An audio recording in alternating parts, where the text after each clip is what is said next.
তো নমস্কাৰ স্বাগতম জনাইছোঁ কেৰিয়াৰ আসামৰ নতুন এটা ভিডিঅ'লৈকে। তো বন্ধু বান্ধৱীসকল আলোচনা কৰি আছোঁ আমি আসাম ডাইৰেক্ট ৰিক্ৰুইটমেণ্ট গ্ৰেড 3 আৰু গ্ৰেড 4 পদৰ পৰীক্ষাৰ বাবে ইম্পৰ্টেণ্ট কিছুমান কুৱেশ্যন আনচাৰবোৰ ডিছকাছ কৰি আছোঁ জেনেৰেল নলেজ আৰু ছ'চিয়েল ষ্টাডি ছেকশ্যনৰ পৰা।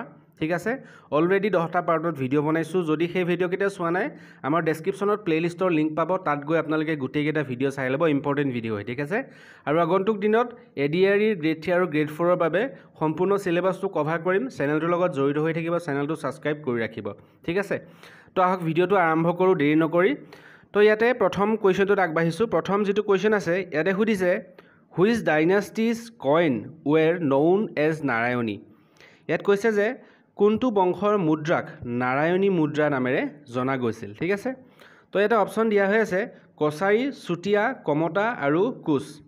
তো ইয়াৰ শুদ্ধ আনচাৰটো হ'ব option number D is the right answer, Koch বংশৰ মুদ্ৰাক। ঠিক আছে, কোচ বংশৰ মুদ্ৰাক নাৰায়ণী মুদ্ৰা নামেৰেও জনা গৈছিলে। ঠিক আছে, আৰু এই মুদ্ৰাটো কোনে ইন্ট্ৰডিউচ কৰিছিল সুধিব পাৰে। ইন্ট্ৰডিউচ কৰিছিল নৰনাৰায়ণ। ঠিক আছে, কোচ ৰজা নৰনাৰায়ণে ইন্ট্ৰডিউচ কৰিছিলে। অ'কে, তো নেক্সট 2 নম্বৰ কুৱেশ্যনটোত আহিছোঁ। ইয়াতে সুধিছে the Deodhani dance associated with the worship of which goddess. তো দেওধনী নৃত্য কোন দেৱী পূজাৰ লগত জড়িত ইয়াতে সুধিছে। ঠিক আছে, তো অপশ্যনত ইয়াতে দিয়া হৈছে মনসা পূজা, কালী পূজা, দুৰ্গা পূজা আৰু পাৰ্বতী পূজা। তো ইয়াৰ শুদ্ধ আনচাৰটো অৰ্থাৎ কাৰেক্ট আনচাৰটো হ'ব মনসা পূজা। অ'কে, দেওধনী নৃত্য মনসা দেৱীৰ পূজাৰ লগত জড়িত। ঠিক আছে, আৰু দেওধনী নৃত্য কোন জনগোষ্ঠীৰ লোকসকলে উদযাপন কৰে সুধিব পাৰে। আনচাৰ হ'ব Bodo. Okay, Bodo is the right answer.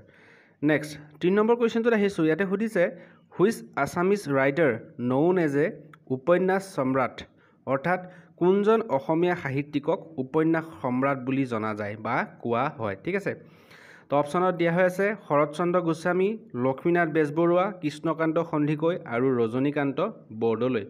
তো ইয়াৰ ৰাইট এনচাৰটো হ'ব option D is the right answer, Rajanikanta Bordoloi. Rajanikanta বৰদলৈক উপন্যাস সম্ৰাট বুলি কোৱা হয় বা জনা যায়।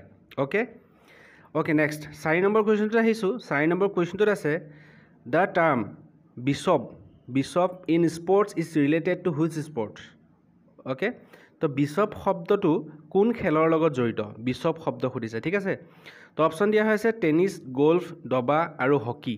তো ইয়াৰ শুদ্ধ আনচাৰ হ'ব option number C is the right answer, দবা অৰ্থাৎ চেছ খেলৰ লগত জড়িত বিশ্বপ শব্দটো। অ'কে, নেক্সট আহিছোঁ 5 নম্বৰ কুৱেশ্যন। ইয়াতে সুধিছে দ্য অথৰ অফ হৰগৌৰী সংবাদ। হৰগৌৰী সংবাদৰ লিখক কোন। তো ইয়াতে অপশ্যন দিয়া হৈ আছে option A Hem Saraswati, option B Madhav Kandali, option C Ram Saraswati, option D Ananta Kandali. তো ইয়াৰ শুদ্ধ অৰ্থাৎ কাৰেক্ট আনচাৰটো হ'ব option number A is the right answer, Hem Saraswati. Haragauri Samvad কোনে লিখিছিলে, হেম সৰস্বতীয়ে লিখিছিল। ঠিক আছে, অ'কে, নেক্সট কুৱেশ্যন আহিছোঁ 6 নম্বৰ কুৱেশ্যন। ইয়াতে সুধিছে the Ahom use gunpowder for the first time in the battle against. আহোমসকলে প্ৰথমবাৰ বাৰুদৰ ব্যৱহাৰ কাৰ বিৰুদ্ধে কৰিছিলে। তো ইয়াতে সুধিছে গান পাউডাৰৰ বিষয়ে সুধিছে। ঠিক আছে, তো ইয়াত অপশ্যন দিয়া হৈছে মীৰ জুমলা, তুৰ্বক খান, ৰাম সিং আৰু ডেটচুং। তো ইয়াৰ শুদ্ধ আনচাৰটো হ'ব option number B is the right answer, Turbak Khan. Turbak খানৰ বিৰুদ্ধে আহোমসকলে প্ৰথমবাৰ গান পাউডাৰ ব্যৱহাৰ কৰিছিলে বা বাৰুদৰ ব্যৱহাৰ কৰিছিল। ঠিক আছে, আৰু তুৰ্বক খানে অসম কেতিয়া আক্ৰমণ কৰিছিলে সুধিব পাৰে। অসম আক্ৰমণ কৰিছিলে 1532। অ'কে, 1532ত তুৰ্বক খানে অসম আক্ৰমণ কৰিছিলে। ঠিক আছে, আৰু আহোমসকলে এই বাৰুদ অৰ্থাৎ গান পাউডাৰ ব্যৱহাৰ কাৰ পৰা শিকিছিলে সুধিব পাৰে। তো তেতিয়া হ'ব চুতীয়াসকলৰ পৰা। অ'কে, চুতীয়াসকলৰ পৰা গান পাউডাৰৰ ব্যৱহাৰ বা বাৰুদৰ ব্যৱহাৰ শিকিছিল। অ'কে, ইম্পৰ্টেণ্ট কুৱেশ্যন মনত ৰাখিব। অ'কে, নেক্সট আহিছোঁ 7 নম্বৰ কুৱেশ্যন। ইয়াতে সুধিছে the shape of coin during Ahom kingdom was.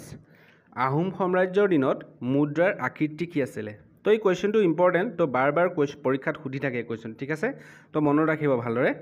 তো আহোম সাম্ৰাজ্যৰ দিনত মুদ্ৰাৰ আকৃতি কি আছিলে সুধিছে। ইয়াত দিয়া হৈছে অক্টাগোনেল, চাৰ্কুলাৰ, স্কুৱেৰ আৰু ৰেক্টেংগুলাৰ। তো ইয়াৰ শুদ্ধ আনচাৰ হ'ব option number A is the right answer, octagonal. ঠিক আছে, অষ্টভুজা আকৃতিৰ অৰ্থাৎ 8টা কোণ থকা আছিলে, 8টা কোণ। অ'কে, মনত ৰাখিব, ইম্পৰ্টেণ্ট কুৱেশ্যন। অ'কে, নেক্সট আহিছোঁ 8 নম্বৰ কুৱেশ্যন। ইয়াত সুধিছে lord বুদ্ধাছ original name was.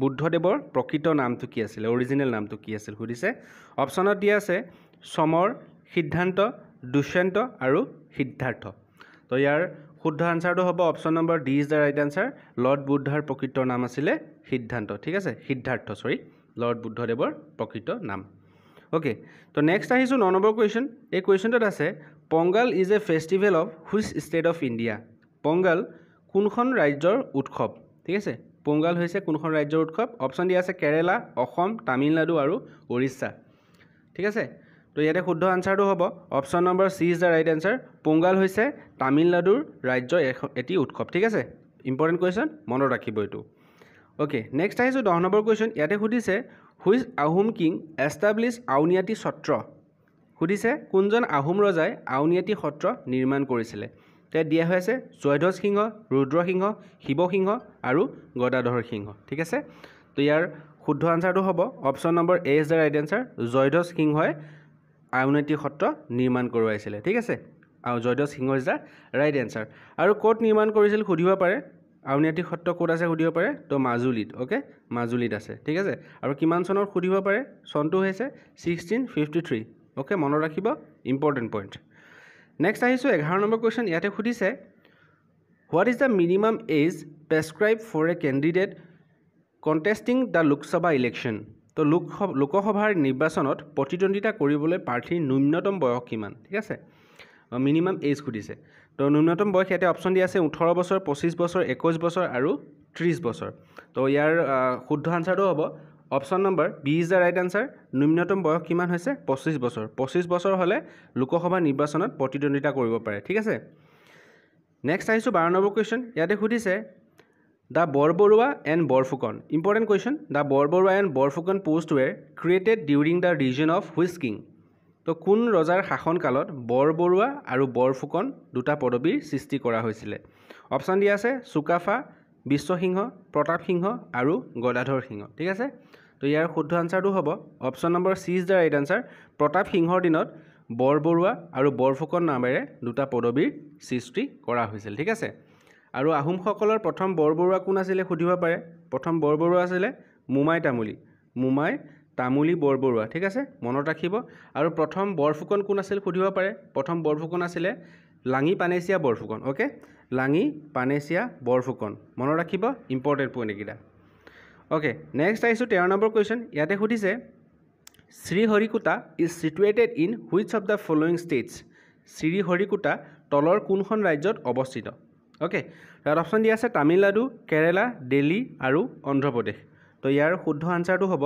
Andhra Pradesh option number D is the right answer অন্ধ্ৰপ্ৰদেশত শ্ৰীহৰিকোটা আছে অৱস্থিত ঠিক আছে ওকে নেক্সট আহিছোঁ 14 নম্বৰ কুৱেশ্যন ইয়াতে সুধিছে which was the flowing battle was the last battle between Ahom and Mughals ইয়াত কৈছে যে আহোম আৰু মোগলৰ মাজত লগা শেষৰখন যুঁজ কোনখন আছিল শেষৰখন যুদ্ধ কোনখন আছিলে ঠিক আছে তো ইয়াত ভৰালী যুদ্ধ শৰাইঘাটৰ যুদ্ধ ইটাখুলি যুদ্ধ আৰু ওপৰৰ এটাও নহয় তো ইয়াৰ অপশ্যনটো হ'ব আহোম আৰু মোগলৰ লগত লগা শেষৰখন যুদ্ধ হৈছে ইটাখুলি যুদ্ধ অৰ্থাৎ বেটেল অফ ইটাখুলি ঠিক আছে আৰু কিমান চনত হৈছিল সুধিব পাৰে তেনেহ'লে হৈছে 1682 চনত আহোম আৰু মোগলসকলৰ মাজত শেষ ৰণখন বা যুদ্ধখন হৈছিলে ইটাখুলিত ঠিক আছে আৰু কোন জিকিছিলে সুধিব পাৰে তেতিয়া হৈছিলে আহোম জিকিছিলে ঠিক আছে আৰু আহোমসকলৰ তেতিয়া কামাণ্ডাৰ কোন আছিলে সুধিব পাৰে কামাণ্ডাৰ আছিলে দিহিঙীয়া অলুণ বৰুৱা ঠিক আছে দিহিঙীয়া অলুণ বৰবৰুৱা আছিলে আহোমসকলৰ কামাণ্ডাৰ ঠিক আছে আৰু মোগলসকলৰ কামাণ্ডাৰ কোন আছিলে মোগলসকলৰ কামাণ্ডাৰ আছিলে আলী আকবৰ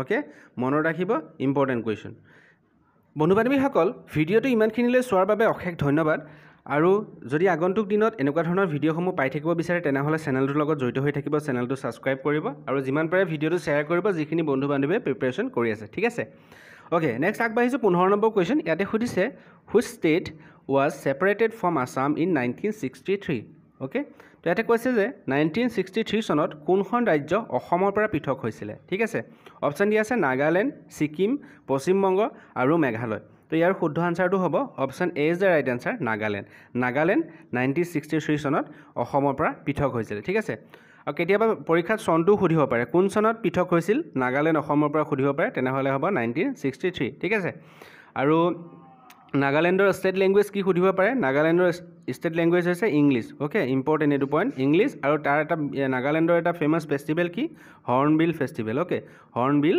ফেষ্টিভেল ঠিক আছে তো বন্ধু-বান্ধৱীসকল এই 11 নম্বৰ পাৰ্টটোত 15টা কুৱেশ্যন আছিল আপোনালোকৰ বাবে তো আশা কৰিছোঁ ভিডিঅ'টো ভাল পাব যদি ভাল পায় লাইক কৰিব যিমান পাৰে শ্বেয়াৰ কৰিব আৰু চেনেলটো ছাবস্ক্ৰাইব কৰিবলৈ নাপাহৰিব তো পুনৰ এটা নতুন ভিডিঅ'ত লগ পাম আজিলৈ ইমানেই ধন্যবাদ